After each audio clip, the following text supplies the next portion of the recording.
Hi guys, good morning, good afternoon, good evening. For today's video guys, mag-prepare tayo ng ulam for dinner. Don't forget to subscribe everyone. Gagawa ako ng ampalaya na may etlog.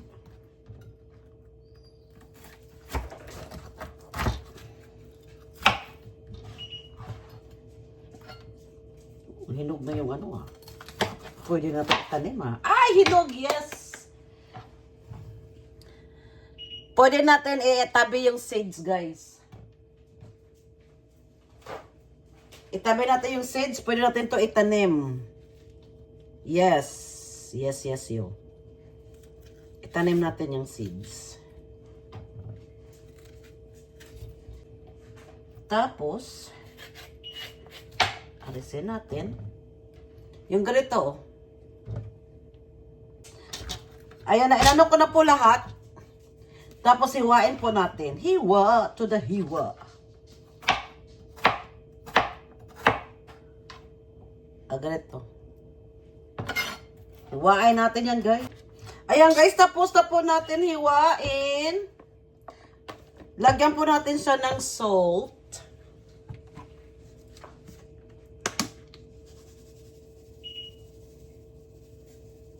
Ibabad po natin siya sa salt for at least 1 hour. O, diba?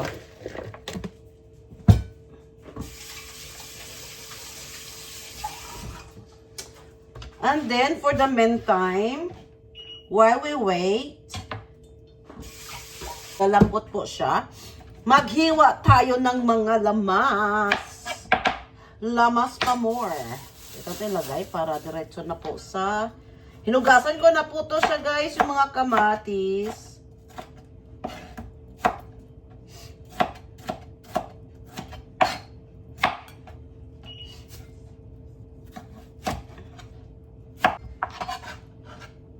Alright, tapos na po yan, kamatis. Let's go for the onion.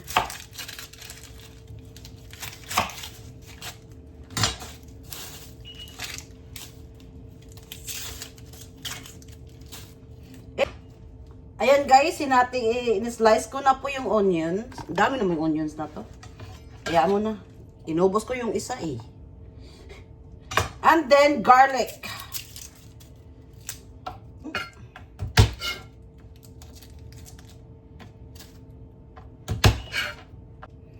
Ayan guys, in-slice na po natin yung garlic.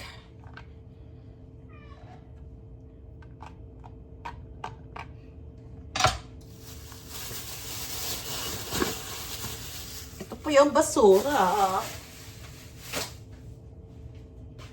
Okay, tapos na po yan.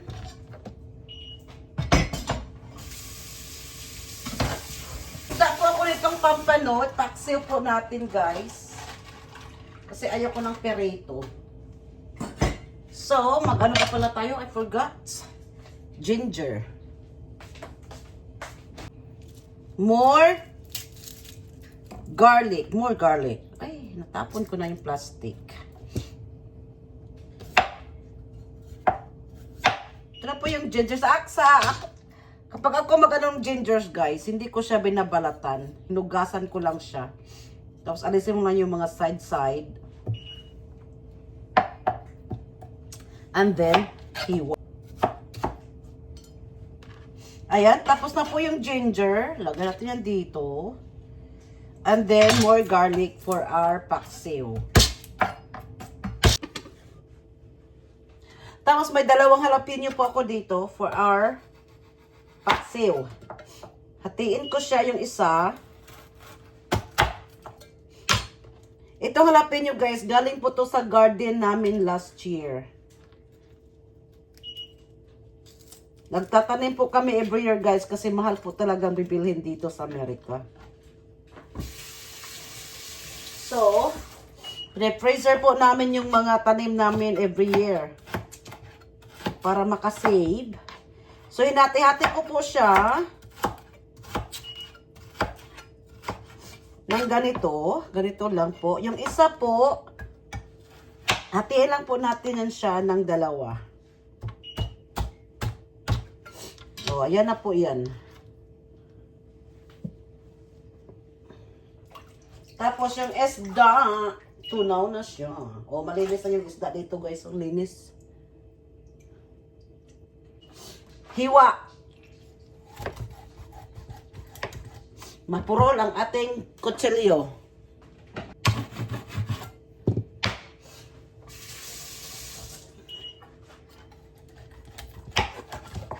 Ayun.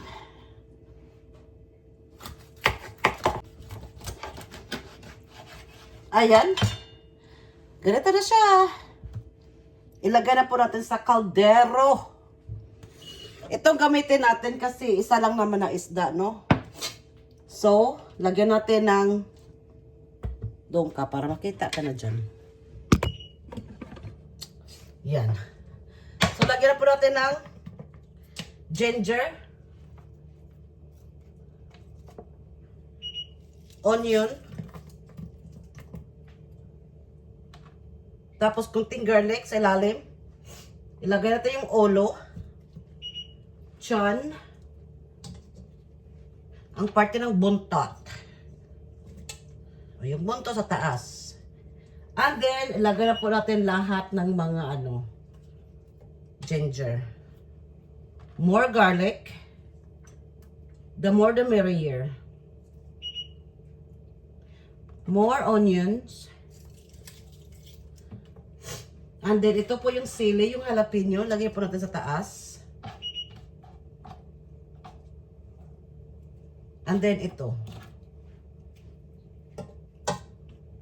And then, lagyan natin ng suka. Ay, wala akong suka. Itong paksiw guys na walang suka, tubig. Ay, naku, day. Kulang. Okay lang yan. Ay, nako, kulang siya guys. Pero okay lang yan. Don't panic kapag lagyan na lang ng tubig.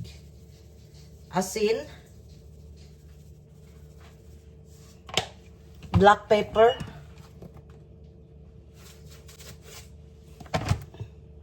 Yung tubig.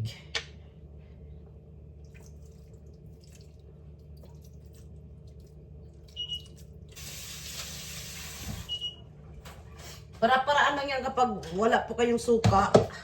Pag konti lang yung suka nyo, ganyan na lang gawin nyo. Kasi yung isda, mabilis lang po maluto. And then, lutuin na natin. Diyan ka. Lutuin na guys. Yan. Oh. Tapos may po ako dyan kahapon, yung beef steak, pero hindi ko na inano guys. So lutuin po natin to ngayon. O, diba? Parang isa na lang lutuan. Ayan guys, minute na po yung kawali. Ilagay na po natin to. O, prituin mo lang to guys. Yan lang. Parang lang, pata. Pata. Ganon lang siya guys. Pirituhin mo lang. So, ito. So, na po tayo. Magsukid tayo ng onion. The same kawali na lutuan nyo kanina.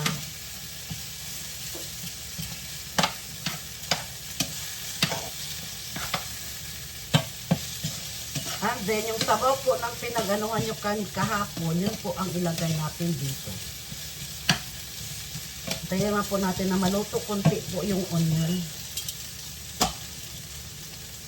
Tapos ilagay natin dito sa taas, kasi ibalik natin yan dyan mamaya.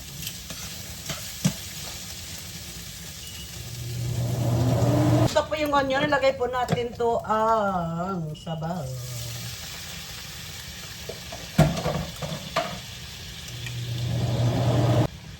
Ayan guys, binalik ko na po lahat.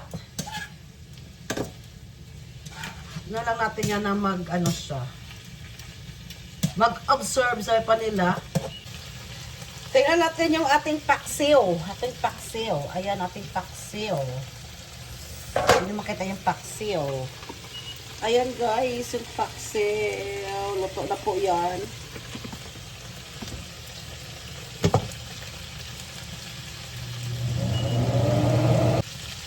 Ayan guys, luto na po yung beef steak natin. Ganito na po yan siya. Yes. So, ilipat po natin siya dito.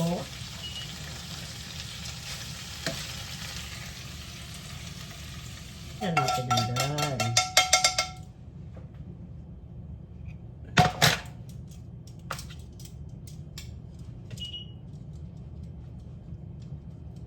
Ay, sarap. One food is ready. Our paksiw is ready na po siya. So, ampalaya next. Ito na po yung paksiw na pampano.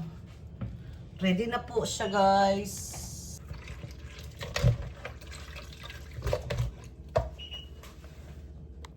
Next natin lutuin, guys, ay ang last but not the least, ampalaya. Ito na po yung mga ulam kayo na niluto natin. Lagay po natin yan dyan. Ampalaya po yung sunod. Takpan po natin yan. May nabili ako ganito guys. Pang takip. Plastic po siya. Takip po.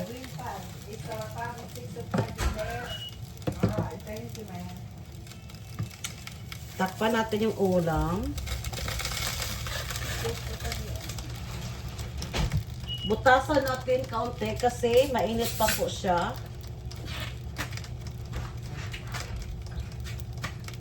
Yan. Takpan natin yung isa. While na naghihintay tayo sa nakawali natin naging mainit. Yan. Butasan po natin guys kasi mainit po siya eh. Charan! Ganito po yan guys. Ganito po yung plastic na yung kaliit. Ah, diba? So, tabi natin yan dyan.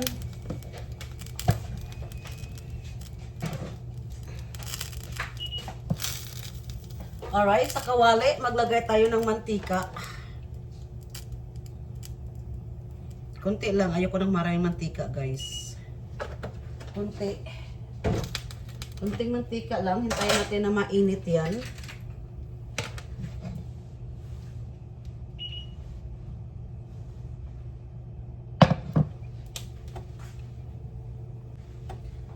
Tapos may 3 tayong itlog na tira. So, gamitin natin to lahat.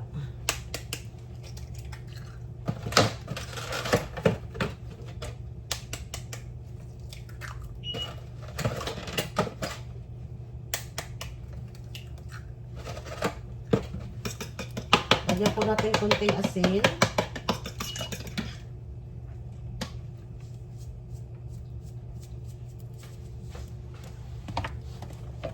Ayaw ko ba? Bakit maglagay pa ako ng black pepper?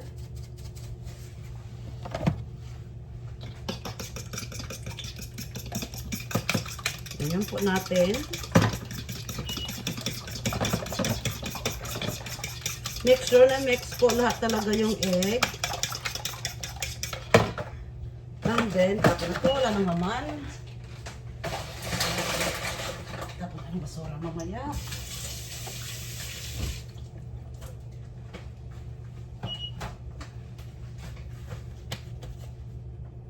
Mainit na po yung kawali. Ilagay po natin ang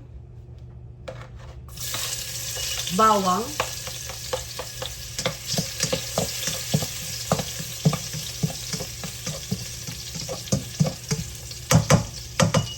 I-on natin yung pan. Next, onion.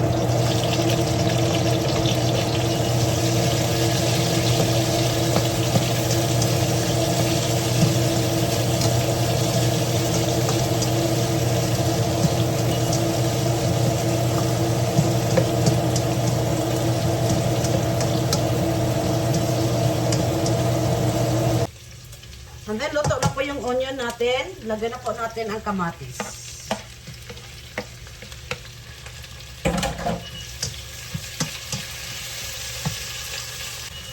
Then, luto na po yung kamatis. So, ilagay na po natin ang ampalaya.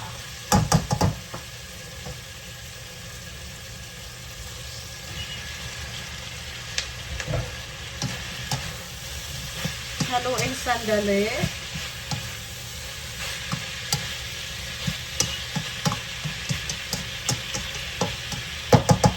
Hayaan natin yun siya mag-ari dyan. Tapos, then, haluin natin guys. Halo.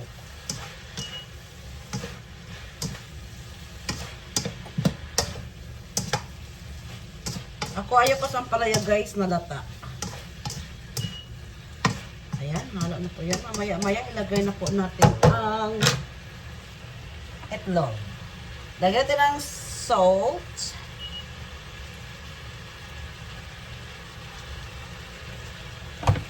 Black pepper.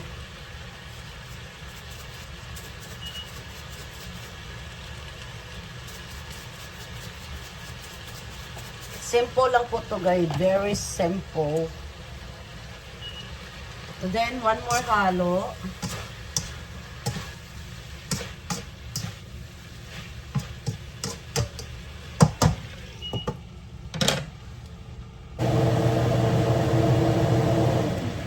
Ilagay na po natin ang itlog.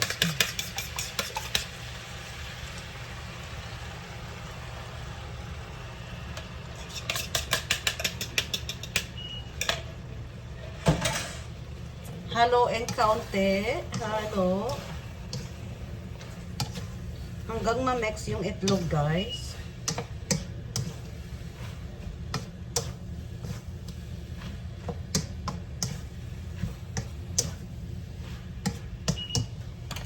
Takpan sandali. Luto na po yung ampalaya natin, guys. Ganito lang yan kabilis. Tikman natin. Diyan ito lang. Gusto ko yung crispy pa kunti.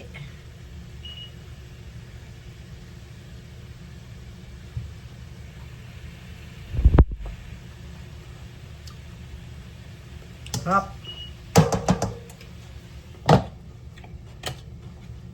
Thank you for watching.